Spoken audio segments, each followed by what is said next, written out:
Hey, welcome to Talking Niagara this morning. It is Friday morning, and yeah, we're back as normal. All right, sorry about yesterday. We have to do these kind of things every once in a while.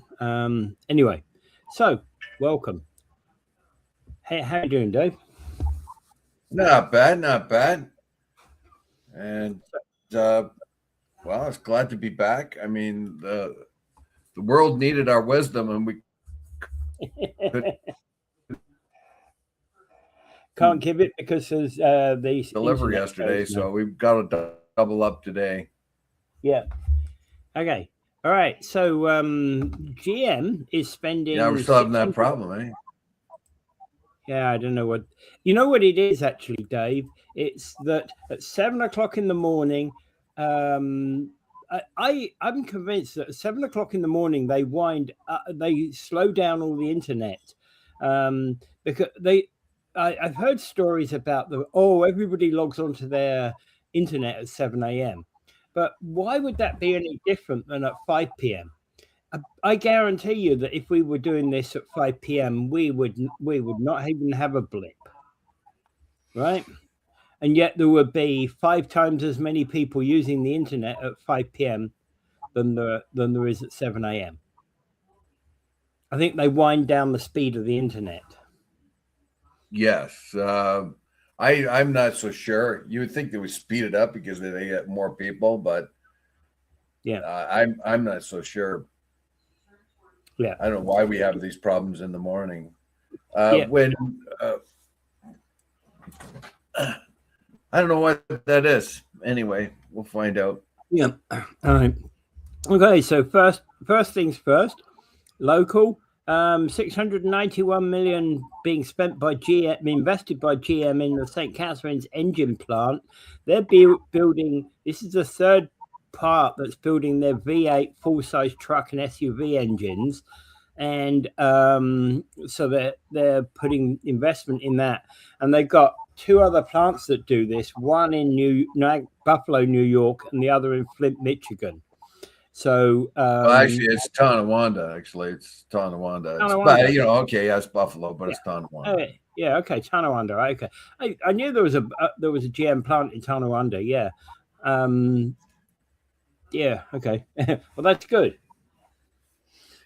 See, the St. Catharines plant could have completely overtaken the Tonawanda plant. The Tonawanda plant was getting ready to be mothballed, but along comes Senator Hillary Clinton. Of course, she's from the South, and she has a chance to become senator of New York, which she does, and then but she has to cement her reputation. So she she makes sure that that plant in Tonawanda does not close down, Yeah. and that of course helps her with the support she needs in the area to become a senator. Yeah. And so she so that was and if it hadn't been for her, the the St. Catharines plant would be much bigger right now. Yeah. Yeah. Well, yeah. But again, the St. Catharines plant is essentially moving from EV engines to these V8 engines. Not moving to it, always had the V8 engine. Like it's in the St. Catharines plant, always produced, as far as I can remember, produced a V8, That's what I always thought. a GM But V8 engine. What? yeah, but they had moved it over to EV motors, hadn't they? Not entirely. They're No. still waiting to make that shift. But in the meantime, one of their bread and butter engines was the V8 that was Yeah. coming out. I mean, I think they used to make them the 350 there years ago. When I remember at the forge and all that other stuff when I used to work in there as a contractor. But I think the most significant thing here is they invested money despite the threat of tariffs. Exactly. This is Yeah, a surprise and to that's me. important. Yes. Now we Yeah. found they're actually putting money into this plant to boost their V8 engines. I'm not so sure all those V8 engines would be for the Canadian market. That No. I think a lot of them would then be pushed back over to the United States and then be subject to tariffs. But then, with the wacky way in which Donald Jesus Trump thinks of things, like you can't really figure out how much of that engine has components from the U.S., how much of that engine has components from Canada, how much of that engine may have components from Mexico. They have a very good system of back and forth technology and means by which they build these engines and the cars. It's pretty hard. So when the engine goes, so you think, okay, so they make an engine and say the engine costs $10,000 or let's say it costs $5,000, the engine complete. So when they begin to start to put the tariff on it, they got to say, well, the engine has 51% component of Canada, so we'll have to put 25% tariff on 50% of the value of the engine. So they're going to put 25% tariff on $2,500. Yeah. And it could get really, really weird because they might have to calculate each little widget, each little screw, each little machined part, Yeah, and I know the $2,500 price tag that you just put on there wasn't the price of it, is a theoretical price, not the actual price. Yeah, it was just an example price. Now but my amazement here is they're actually have enough confidence to think that whatever the U.S. trading system is going to happen with Greer and that weirdo pervert Lutnick, that the sort of the laughing clown behind Trump there. We don't know what these guys are going to come up with. They want to incorporate every job they don't want any. That's what they said. They don't want anything from Canada. We don't need anything from Canada. Well, Canada can say the same thing. We don't need you either, because we are the principal number one buyer of American vehicles in the world. Yeah. Yeah. The other thing to remember, of course, is that GM is also listened, of course, to the that decision last week by the courts about making the tariffs illegal.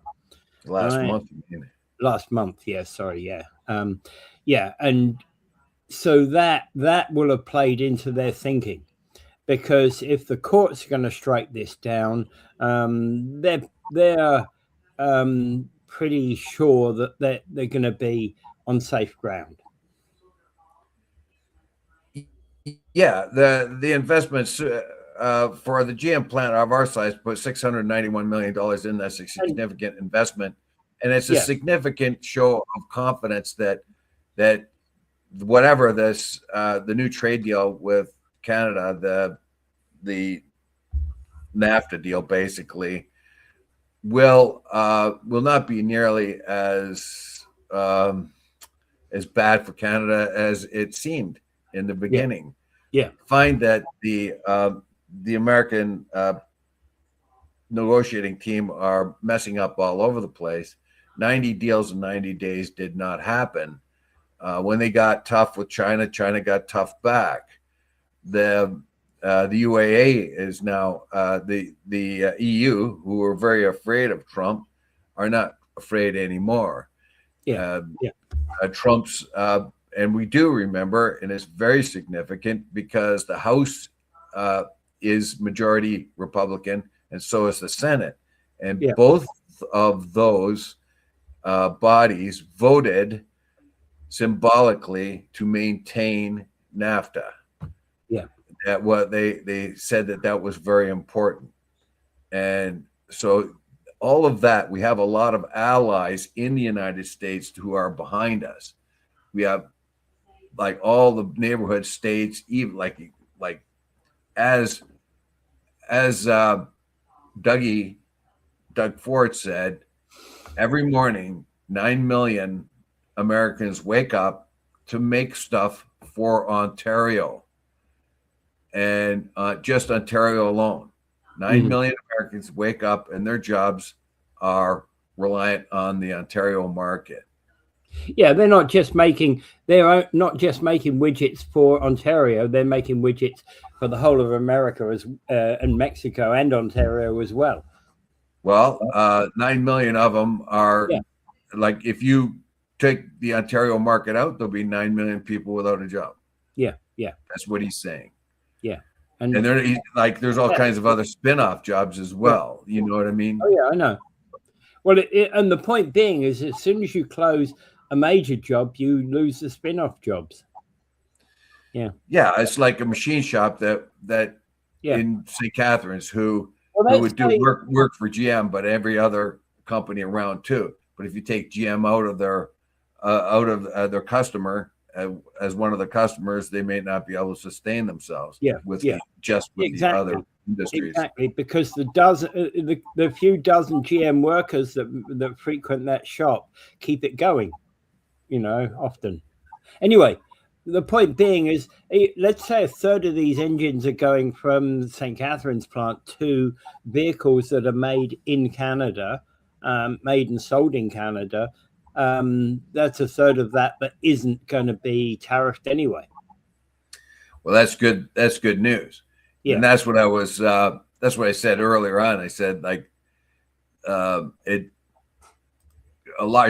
we know that all those engines are not just going to go into Canadian cars or Canadian trucks. They're gonna go everywhere else. Big Pivot Day tomorrow. Yeah. Okay. Yeah. That is the day in which Gary and I have raw fish to eat. Sushi day. Yeah, so we're gonna pick a place. Him and I are gonna get together, and I'm gonna lay out my plans for the steel cage match between Trump, Ludnick. I want to bash him around pretty good too. So I gotta put Vance, Trump, Miller, Ludnick, and Hexeth. He's got to be in there too. So I'm gonna take on 5 of them.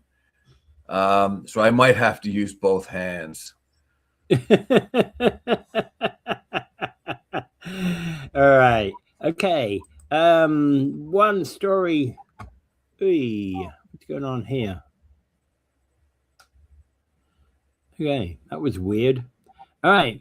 One story we've got a couple of other. Ricky's saying you should put Carney in the mix. Carney? No. Carney, I'll deal with Carney if he doesn't deliver a little bit later.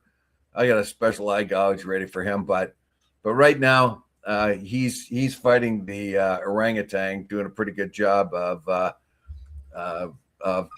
beating off the orangutan. So, and as long as he's doing that, I'm okay with it. Oh, I forgot. I'm not supposed to refer to Trump as an orangutan because orangutans are insulted by that. So I apologize to all the orangutans out there.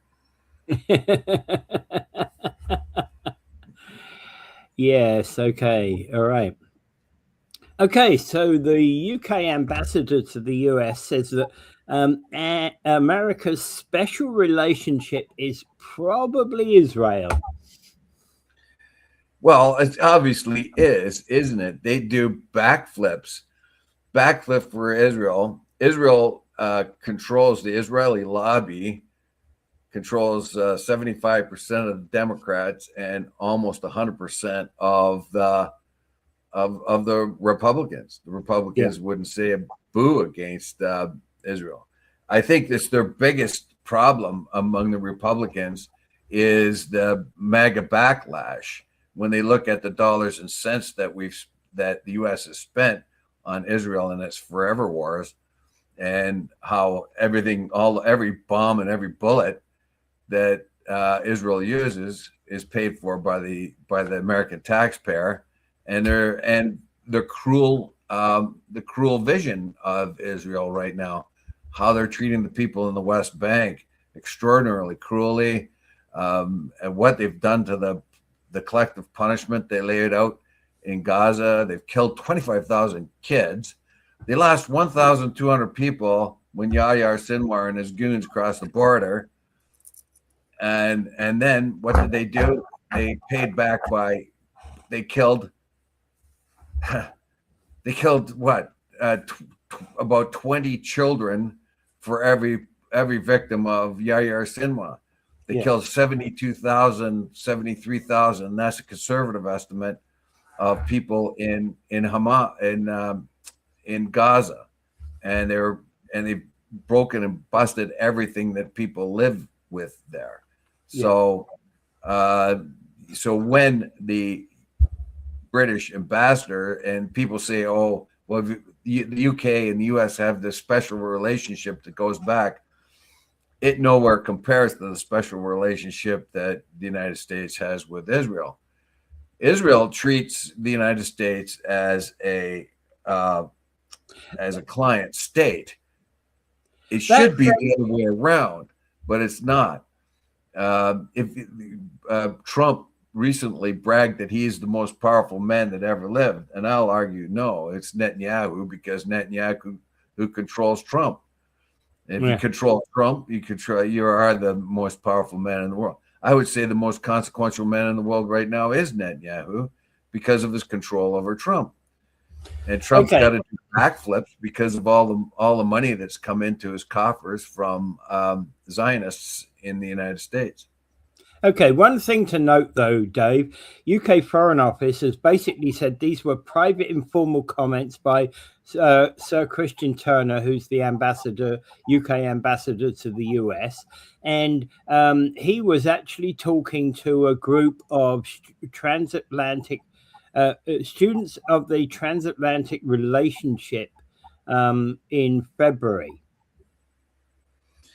Yeah, so this special relationship between the U.S. and the UK, that's been on the decline for a very long time because the UK has become less and less consequential. Well, right after two world wars, Britain has pretty much lost its power. The only thing it really has to make it a power right now is it has nuclear weapons, and it's let them collect dust. So even France has way more effective nuclear weapons than the UK does. The other thing to note about that, of course, is that for much of the post-war history from the 70s onwards, Britain has been focused towards Europe rather than towards America. Yes, and way more trade towards Europe than they have America. Well, it makes kind of sense, doesn't it? Yeah, absolutely, it does. Right. So Britain is a declining power. But Brexit, and ironically, when it pulled out of the European Union, or the trade connections with the European, it lost 20% of its economy. Yeah, it cost $1.8 billion a month. Brexit did. Yeah, so financially, it was a bad move. Yeah, and it weakened Britain. It's the largest economic disaster Britain has ever faced, ever, right? And I'm including here the cost of the Battle of Britain. The problem here is that,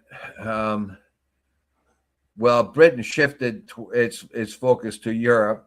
It always had a strong focus in Europe for trade and everything.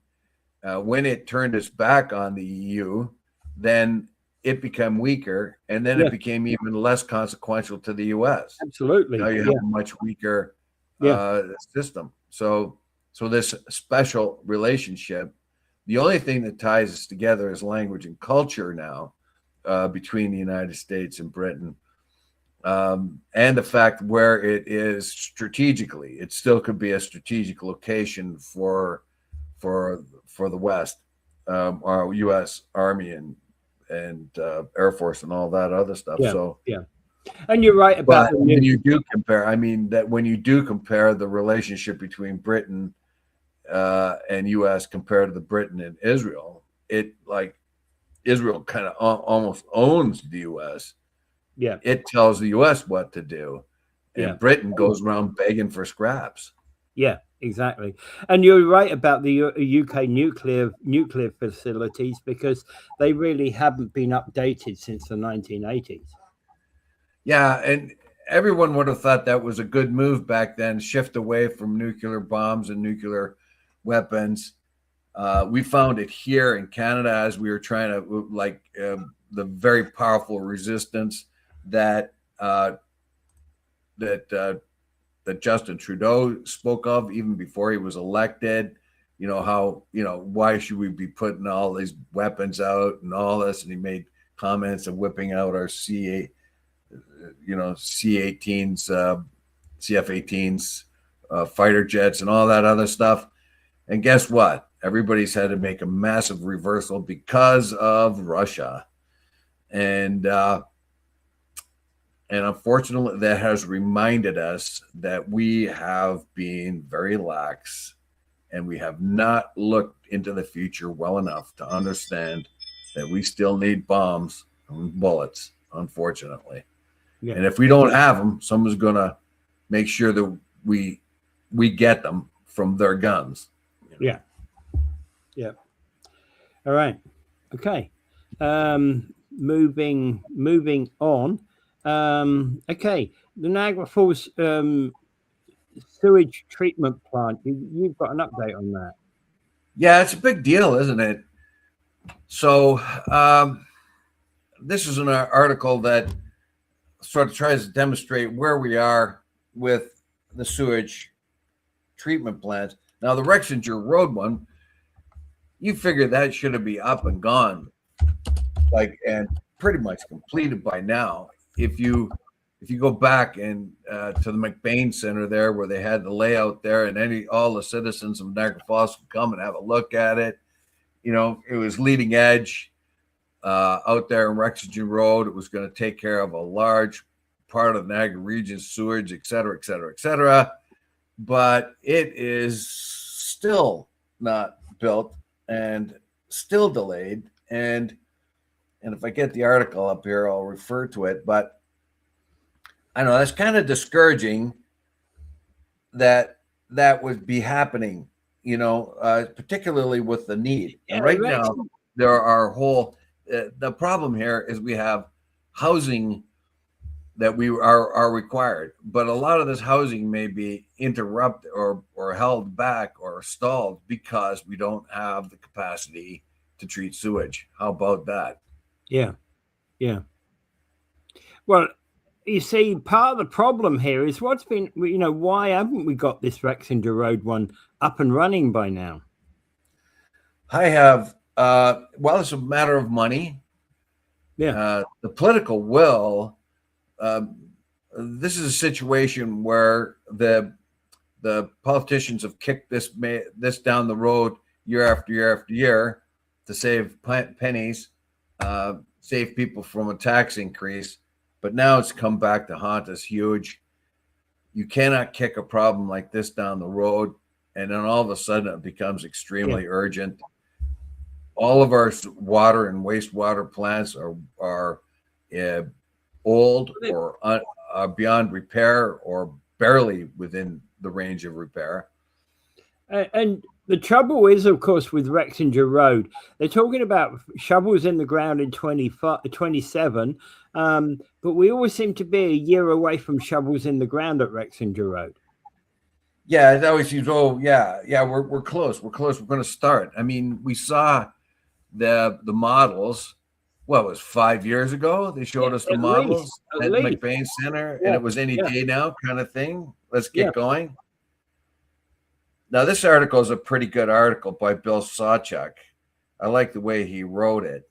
And he was a St. Catharines Standard. So he talks about the South Niagara wastewater treatment solution is poised to become the largest capital investment in Niagara Regional's history, with a price tag that will climb to $500 million. Well, we already knew that. We knew that back when they showcased it years ago. Yeah. So no one disputes the need of the project, but finance Where are the partners going to come from? They're looking at the province. The province is looking at the feds. Where's that money going to come from? The shelves in the ground 2027, the system service by 2030. Is that going to happen? Yeah. And to put the project in perspective, and I'll just read it right off here. The cost of Niagara Falls treatment plant and the piping that supplies it eclipses the region's next two builds, combined the ongoing $180 million redevelopment of Lynnhaven and Gilmore Lodge, long-term care homes, and the $100 million replacement of the Burgoyne Bridge completed a decade ago. And I think our friend Gary Wilkins could tell us a little bit more about that Burgoyne Bridge and why it was so expensive. Well, they didn't use a local firm. Well, there's much more, according to Gary. There's a lot of shadowy things that went on there. Yeah, staying on schedule is critical. We really need these, and it goes on here. The reason why I liked it is Niagara is, and one of the reasons why staying on schedule is critical is because Niagara is grappling with a housing crisis defined by exorbitant prices, scarce rental property supply, and widespread core need conditions that, according to Statistic Canada, mean the houses are unaffordable, overcrowded, or in despair. And the wastewater project is one of the keys to unlocking that solution. It would enable a servicing of 19,000 new housing units in Thorold and Niagara while freeing up capacity for another 21,000 infill and redevelopment units. There it is. It's tied right to the housing. And I like the way he made that connection. We need housing. We need it badly, and we need it quick. And yet it could all be stalled because we can't get this sewage thing up and running. And Gary agrees with me because the use of the Quebec firm for the Burgoyne Bridge, right? That's where a lot of the money was wasted. Millions and millions of dollars on still came right to him at the scrapyard. Yeah. So why now? Normally, when you put out tenders for a bridge or something, you look for the cheapest, right? Scope of work. You look at the scope of work and you go with the lowest bidder if you believe that bidder is capable of doing the job. Well, they were clearly not capable, and that was part of the problem. And how can we give the okay for call those new homes without wastewater? Yeah, exactly. The problem, that's part of the problem. We can't be okaying anything. We got no wastewater solution. That's what this article is saying. Yeah. One of the things that are holding us back and holding our housing supply. We have a population of people. If they do have a house, it's under repaired.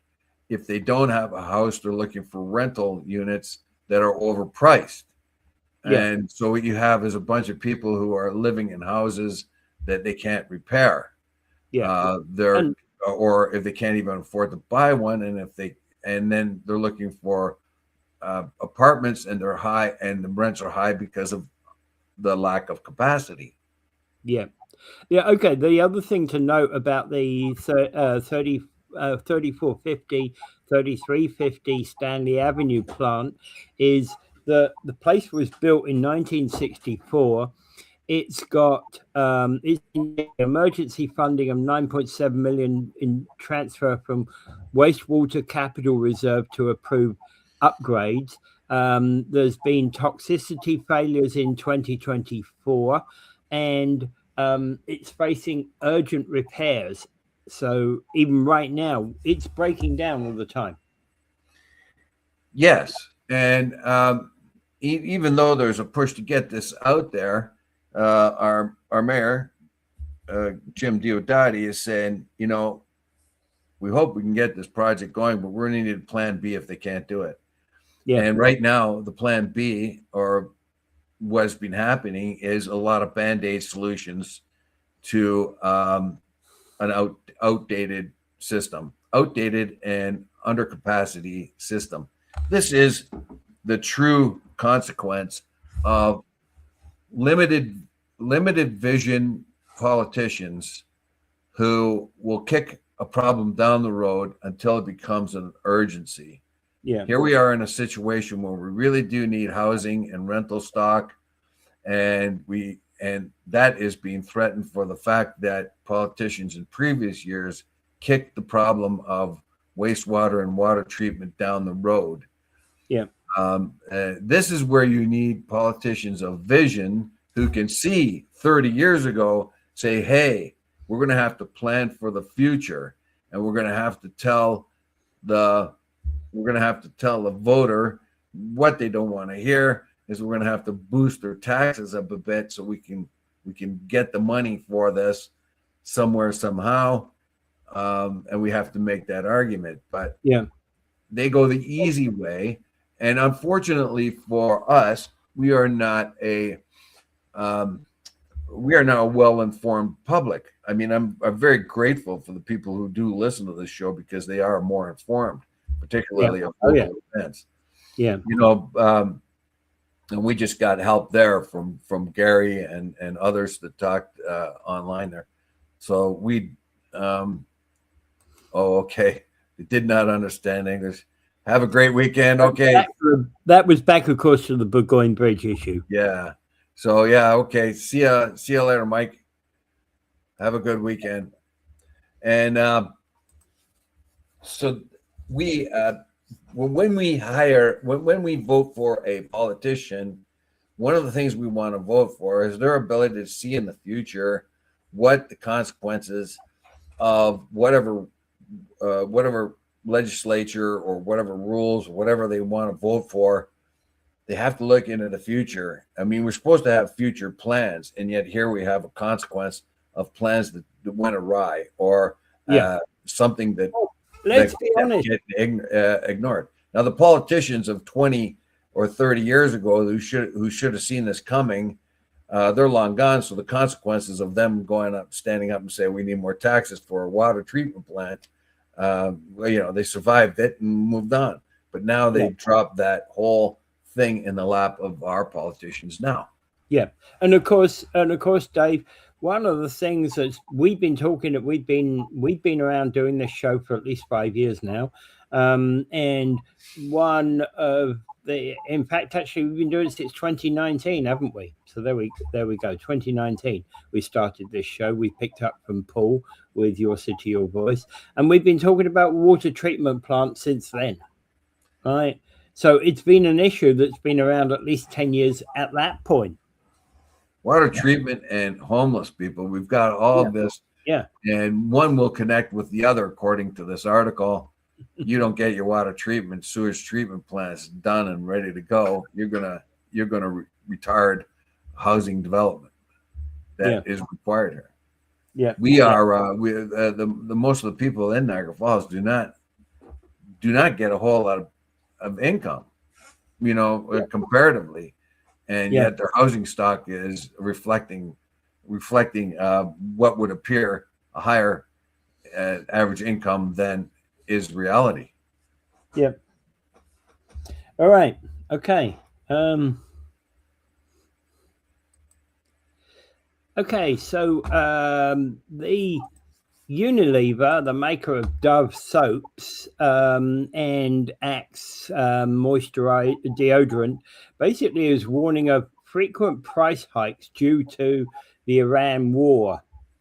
Right? And what they're basically saying is their finance chief, Srinavis Patak, was talking to a group of financial chiefs, an analyst call, and this is basically where they're saying they've actually been doing, their sales have been keeping up, but the problem here is that they know that price rises are coming down the line because of the increased price of gas, of crude oil, etc. Well, it's, of course, we've made it very clear that it's not just oil and crude oil. It's natural gas. Yeah. It's fertilizers, aluminum, and all other kinds of things. But in this particular case, Dove and Unilever have warned that they're going to be increasing prices incrementally, a little at a time, directly because of this war. Yeah. And their competition is pretty much saying the same thing. Yeah. This particular war has cost the world economy a lot of money, and even those countries like ours and that are not directly involved are feeling the pinch. As we know here, our food. Well, thank you very much, Donald Jesus Trump, for this short-term pain for long-term gain. So the prices of oil and gas skyrocketed because of this war. There doesn't seem to be a way out of it. This will be a lingering problem until they get the oil.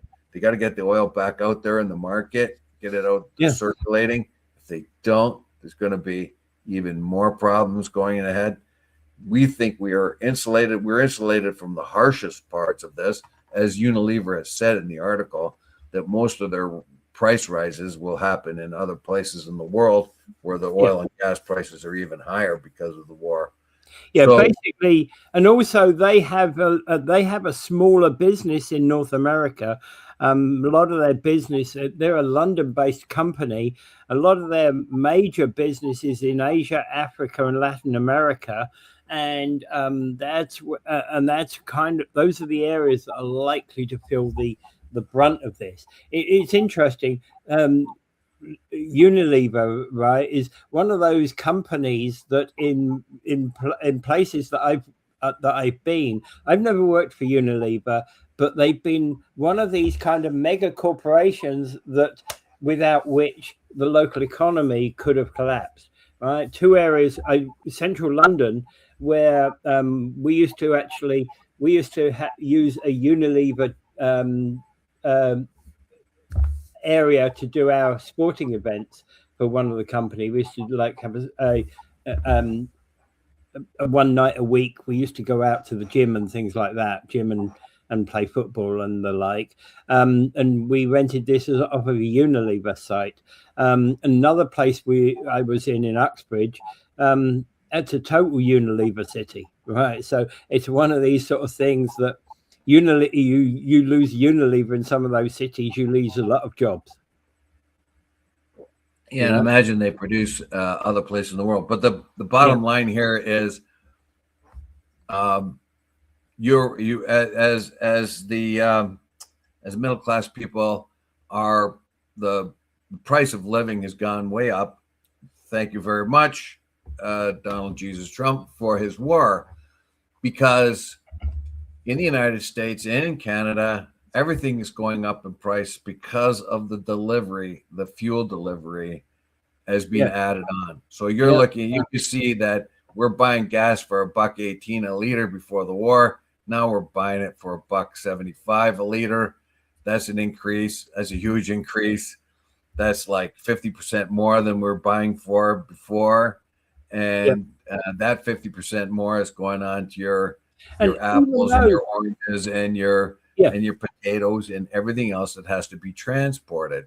Yeah. So anything that has to be put into a ship or a truck or a train was going to cost us more money, because guess who has to pay for that? It's us. Yeah. And even though they've taken they reduced the tax on the price of gas, we're still paying more. You know, it was $1.69 on Lake Street when I went past it yesterday. And that's one of the more inexpensive ones. And that's because there doesn't seem to be an end to this war. Yeah. We've got into a situation where they blockaded the Straits of Hormuz have been blockaded by the Iranians, and the Gulf has been blockaded by, and the ports have been blockaded by the U.S. They don't seem to find a way out of this. Their plan did not work. As a matter of fact, Senator Kennedy from Louisiana was saying the other day on Fox, well, we could walk away from this and say that we had a great victory. You know, I'm not suggesting that we do that, but we could stop tomorrow and walk away and have a great victory. In other words, he's hinting strongly there, let's get out of this mess. Yeah. Because if it continues on, the Republicans are going to get destroyed at at the next election that's coming on.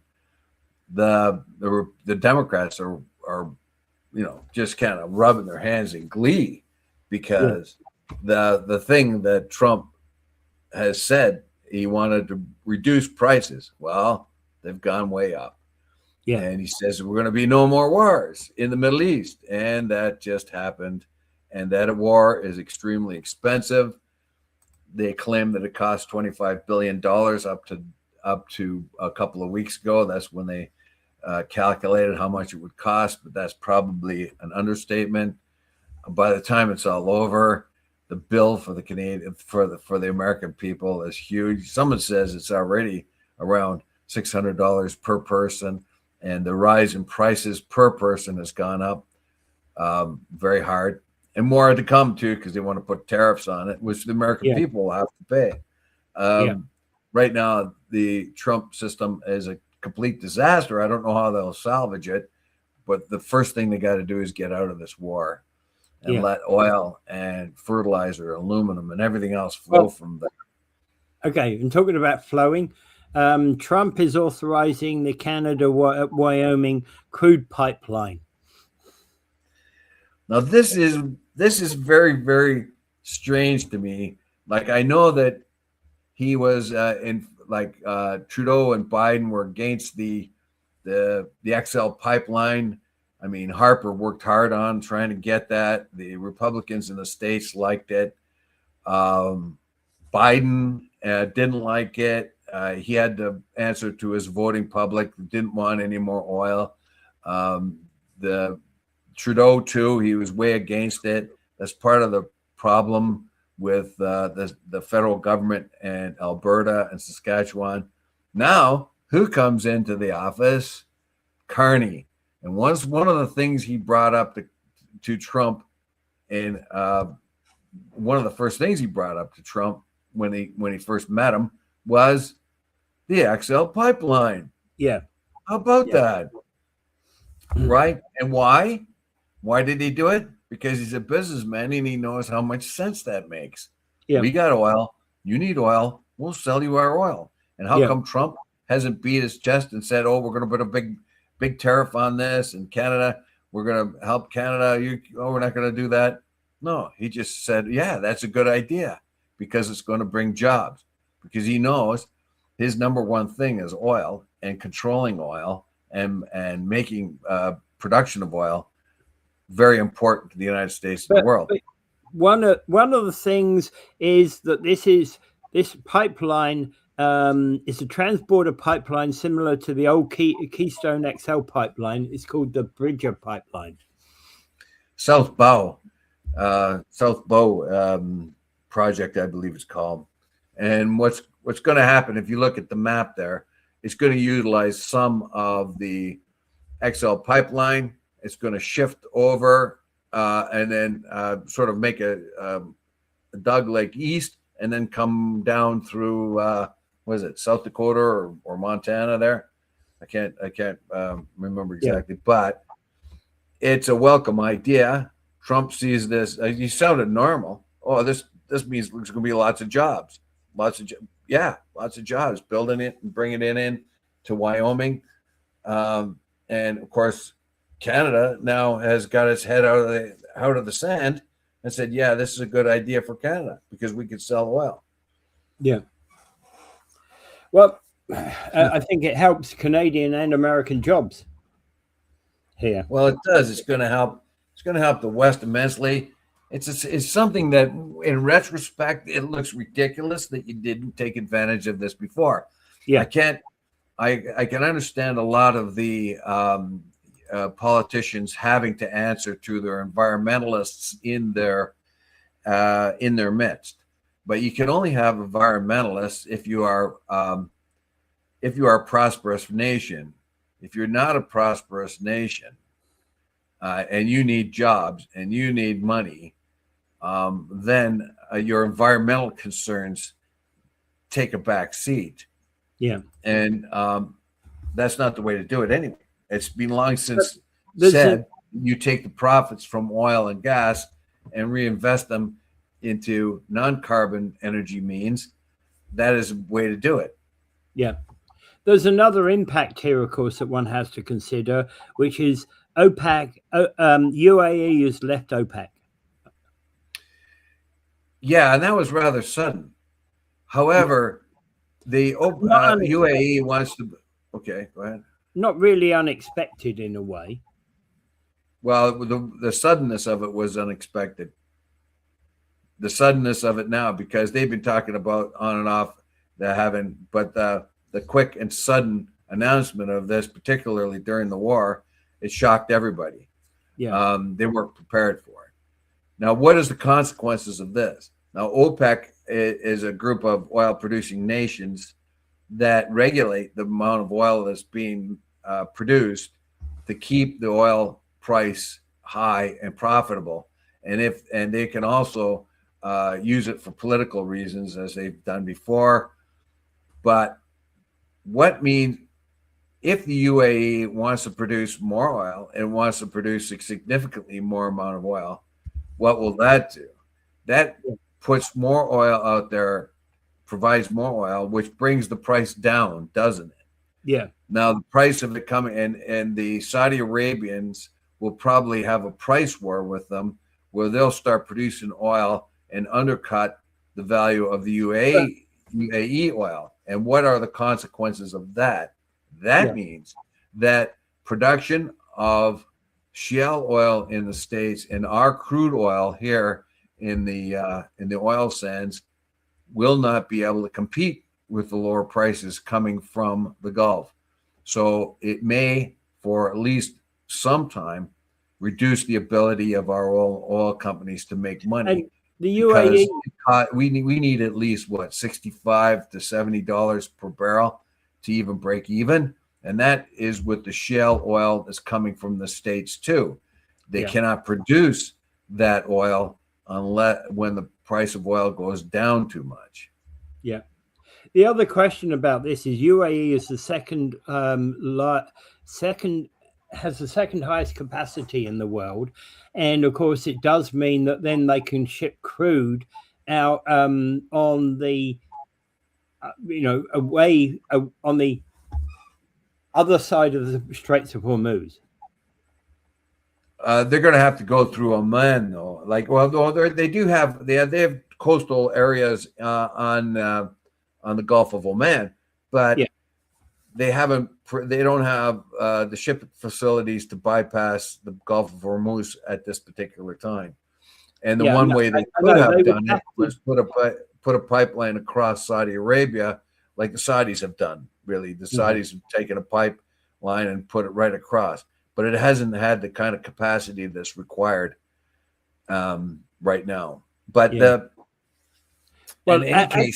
Egypt is advancing also the idea, and I'm presuming that they're doing this in association with Saudi Arabia, that they're looking at instead of going through the Straits of Hormuz, let's get ships loaded up on the Red Sea and move them through the Suez. Yeah, but that would have a limited effect. That could help relieve Europe. It'll help relieve Europe and North America. It's not going to help. It's not going to help the places that really need it right now, is like Asia and Africa. Yeah, doesn't help them. That's for sure. No. Yeah, but the UAE pulling out of OPEC could mean that the price of oil comes down, which would be good for us. And that means if they produce a lot of oil, the price of oil comes down, and our own oil industry then suffers, right? Because we can't produce it at the level that they can for the price they can. And we do know that Saudi Arabia could flood the market, as it has done before, and bring the prices way down. Okay. Just a note here from Gary. Word on the street is that Jody, I forget his surname. Jody Burdett. Burdett, yes, is running for council. I suspected that. I said that before, didn't I? Yes, well, he's a conscientious fellow. he comes across as somewhat. I would get. I don't know, a little bit different. Anyway, he's eccentric, somewhat a little bit eccentric, but he is conscientious, and you can tell Paul has read a lot of his stuff that he's done. He's put a lot of time and effort into a lot of his. I know he has. There's a few points I disagree with him on, but yes, I know he's actually put a lot forward. So a guy like that who digs into things and does his research and comes up with plans and ideas, yeah, definitely consider him for council. I got nothing against Mike Strange, but I don't think he belongs where he is. He belongs in charity organizations, and he belongs wherever he does whatever he does. He does it well for charity and so on. But he's not a good politician. There are others there that could be replaced as well. I think Vince Cario is kind of like old and out of it right now. He's kind of like too old fashioned for the position. So anyway, there are places that you could put Jody Burdett. So he might be a better idea. Anyway, so that's coming up, though. We do have the elections this year, and we keep putting that off. We should be talking about it a little bit more. What are now? We're definitely going to get Lori. Well, we don't know. We're going to get. Come on, Dave. Until next month, we don't know who's standing. We don't have an update on who's standing at the elections until next month. No, but we should keep reminding people that there is an election coming up. Yeah, I know, and that there are issues that keep it top of mind if we could. Well, the other thing to note about the election coming up is there is no regional election no provincial election to get in the way of the vision of what's going to go on. Right. I got an idea. I should run and make a big poster about me being Jesus curing people. Oh no, wait a minute. That's already been done. Yeah, you're sorry you don't get that vote. Okay, so moving on, just as a quick one, loyalists of President Abbas won big in the Palestinian municipal elections, and basically Hamas didn't stand really, either in Gaza or in the West Bank. Yeah. The number one thing here to remember is that Hamas, the Palestinian Authority and Hamas became rivals. And Hamas, of course, like the Palestinian Authority, is a secular political unit. It means it doesn't involve religion. Hamas, however, took inspiration from the other Islamic type of political movements around. Now, the problem with in 2007, Hamas took over and won an election in the Gaza Strip, but it didn't really win it by much. It only won it by a couple percentage, and a lot of people were shut out from voting in that election. And that was way back in 2007, and the people of Gaza have not had the opportunity to elect anyone else because of the authoritarian type of regime that Hamas has over them. Now it's a chance for them to vote again for the PA, but a lot of them don't really trust the PA because the Palestinian Authority doesn't seem to have a whole lot of power, whereas Hamas has demonstrated that it can have power even as violent as it is. So there's a lot of problems there. Now, this is municipal elections only. So, and only one city in the Gaza Strip actually ran candidates for this election, and the PA won. However, there's a lot of problems with it. Hamas didn't field a candidate, for one thing. The other party there, I forget its name at the minute, they couldn't field a candidate either. Yeah. In the West Bank, they were able to get as much as 56% of the people to vote, which was pretty good given the conditions, the brutish conditions that the Israelis force upon them. But in Gaza, in the city there, they could only get a 23% turnout. Yeah. Now, there's a number of reasons for that. Some of the opposition parties feel it wasn't a completely democratically run effort. And the other is the people are blown to bits. Their houses are broken. The people can't get, where are they going to get to the polls? The city's being depopulated, and there's all kinds of logistics problems. But they did manage to actually have an election and put 23% there. Yeah, one of the parties that you were talking about is it's called Deir al-Bala, which means bring us together. They won 2 of the 15 seats contested in Gaza. Yes, so they're a new player in town. There's also all kinds of some of the candidates that were up for election were not Hamas, but they were Hamas aligned. Yeah. So some of the candidates were Hamas aligned, although they didn't say they were Hamas. So there's a whole lot of problems. Now, the number one problem here is once Hamas got in, who supplied them with money? It was Bibi Netanyahu. The Israelis supported Hamas, and it's very ironic that Hamas breaks through, which was supposed to be an unbreakable through barrier, get through, kill about, basically they killed about 800 or 900, and the Israelis friendly fire killed another 300, but it was 1,200 people dead, another 200 people hauled off as hostages. And who supported Hamas? Who is making sure that Hamas got as much money as it needed? It was Bibi Netanyahu. And why did he do that? Because he said that if you want to ensure that Palestinians never get a state, you have to divide them.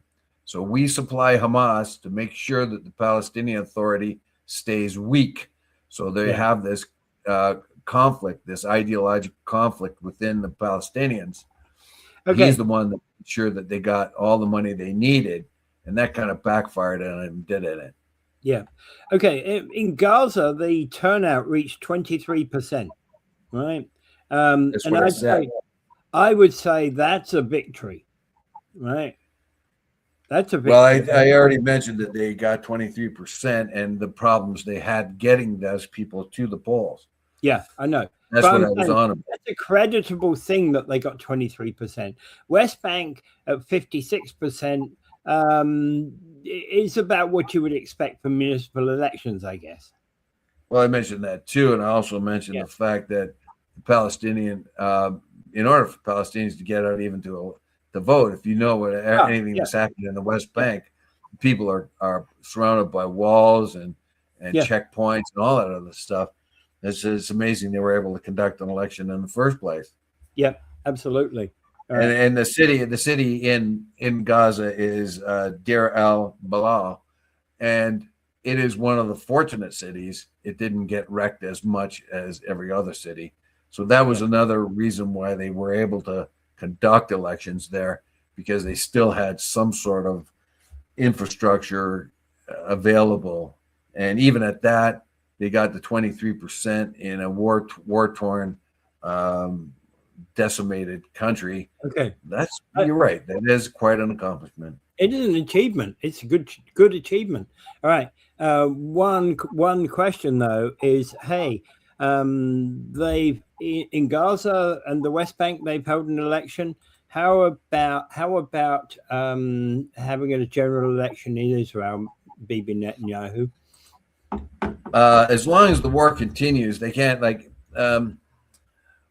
you remember when Zelensky was in Washington, and and they wanted an end to that war really fast, and they wanted Ukraine to surrender, and they're pushing Zelensky to surrender because he had no cards and all that. And one of the things they said is he's not a true representative of the Ukrainian people because you need an election. Yeah. But the Ukrainian constitution says you can't have an election while there's a war going on. Well, the same thing is in Israel. You cannot have an election when there's a war going on, and Netanyahu knows that. So it's in his best interest to keep the war going. Until that war or some kind of peace happens, they cannot, by their own constitution, can't have an election. Bibi Netanyahu is counting on that, and so that he keeps in power. I'm just saying it's time. Yeah, well, it has been time for, if you read the paper enough, you see that there's been urges for election 4 or 5 years ago, even around the time that Hamas breached the fence and attacked Israel. So, Bibi Netanyahu does not want an election. He has a lot of legal challenges. He is a corrupt leader with a lot of, him and his son have been in a lot of dubious situations. That's why his buddy Trump went to Israel and said he should be pardoned, that Bibi Netanyahu should be pardoned for his crimes. And I don't think Bibi might have liked that, because it made it very clear to everyone that he needs a pardon. He needs to be pardoned. And why do you need to be pardoned? Is because you have done something wrong. Yeah. All right. Okay. We'd better be saying goodbye to everybody right now. Anyway, happy weekend, but I'm going to bring up Gaza. We did discuss it here. We see there is flickers of life, but the Israelis have never stopped bombing and killing people. They keep doing that in Gaza, and they're going to keep doing it.